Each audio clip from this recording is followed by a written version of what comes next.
Assalamu alaikum. Good night to everyone. Today I'm gonna talk about mobile phone. First time we need to know what's the mobile phone.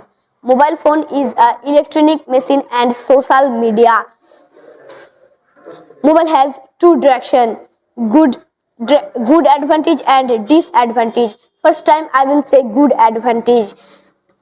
From mobile we can get news of the world, and from one place different place we can speak by mobile phone, and we can do many kinds and we can get many kinds of books from mobile, and from there we can get knowledge, and we can do many kinds of works from mobile, and money and many other things we can transaction by mobile phone. To now I will say disadvantage of mobile phone. Mobile, if a little boy be addiction, then responsible is his house member, because when he is little from then his house member give him phone, then he was the Sofik.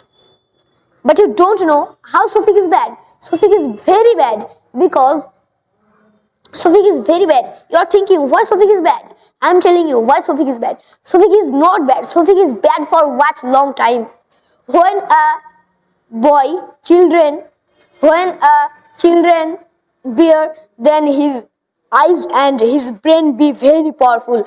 And when he watch Sofik long time, then his eyes and his brain be slowly be bad, be loose.